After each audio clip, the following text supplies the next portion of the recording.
Hello, this is Mark Barnabas, your data protection pal. Happy Thanksgiving! And for those of you who are celebrating the Black Friday and Cyber Monday, happy shopping, and please remember to be careful. So this is this fortnight's edition of data protection and cyber security again, and we have some great news for you, or rather is grave news, because we have the first news is the famous GoDaddy has got a data breach that has exposed more than 1 million people, or 1 million users rather, and many of these users could possibly be internet companies who develop websites for their users. And one of the big worries here is that a lot of data that was exposed are data about WordPress. And this could mean something detrimental for people who use a lot of plugins, and it might cause some issues with privacy later. So if you are a GoDaddy user like me, please go change your passwords right away. Alright, so please do not hesitate or delay. Go change your passwords now. So that was GoDaddy that just happened last Thursday. And one other big one that happened in Singapore was this company called Reddoor. Reddoor, this is a something like a hotel booking site, a bit like Agoda. They function like Agoda, but they function a lot in Southeast Asia. And I actually met some of these people. These guys are like have caused or resulted in the biggest data breach in Singapore right now, with losing about almost 6 million customers' data. And of course, these customers' data are not just Singaporeans, but probably people from all over the world that have used their service before. And the thing that kind of alerted many people, including myself, is the leniency of the fine. 74,000 Singapore dollars, which is about 55,000 US dollars, fine imposed on Reddoor for their poor action to actually protect their data. And this is the cause of the data breach was really because they had a zero-day error. They had an APK that was created, or a weakness in the APK that was created in 2015 when they were still a startup. So this is very a grave reminder to startups who are doing the apps, especially those of you who are doing fintech, because you must be really clear and be able to prevent these kind of weaknesses from day zero. So these are called zero-day possible weaknesses. So great reminder for all of us here, yeah.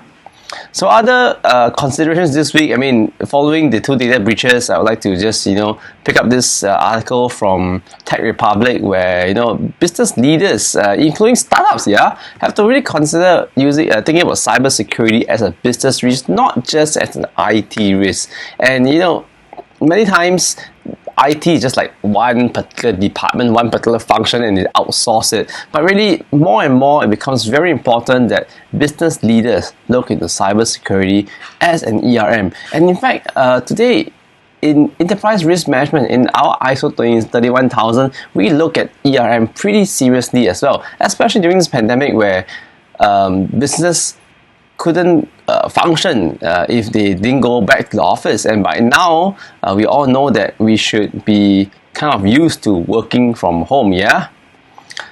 And talk about enterprise risk management, this brings about an article from India, the Financial Express. And not just limited to India, but I feel that a lot of people, especially in schools, have not been educated in enterprise risk management, or risk management for that fact. I mean, as a former teacher in school, we really feel that a lot of students just live life as normal and expect the teachers and parents to kind of like take care of the problems or the potential risks. But when will our students be taught about risk management in school? So this is a good consideration for colleges, for academics, to include risk management into the curriculum, so that students who go out to work will have a greater awareness of risk management.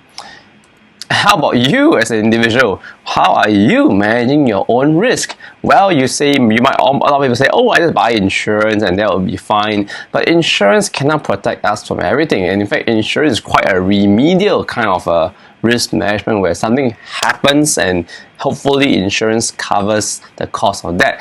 But if if you lose life, touch wood, or if a damage has happened, it does cause us a lot of inconvenience. And I feel that risk management is to prevent things from happening.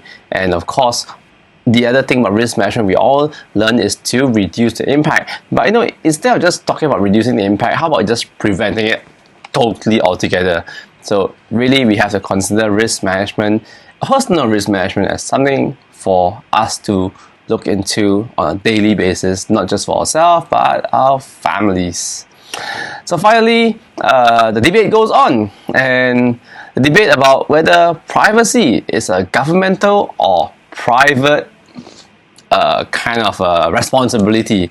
So do you rely on your governments to protect your privacy with the prevailing laws? Like in Singapore, we have PDPA, GDPR in European Union, CCPA in California, and of course they're coming up PIPL in China. So is it a consumer enterprise kind of interest, or is it a government run? So you decide for yourself what are the pros and cons on privacy. But whatever the case, several countries already have their privacy laws, and if you are running an enterprise, you need to comply with these laws. And if you're an individual, the laws do protect each one of us, yet do we fully let the organizations do it, or do we take it upon ourselves? So this is Mark Barnabas, your data protection pal.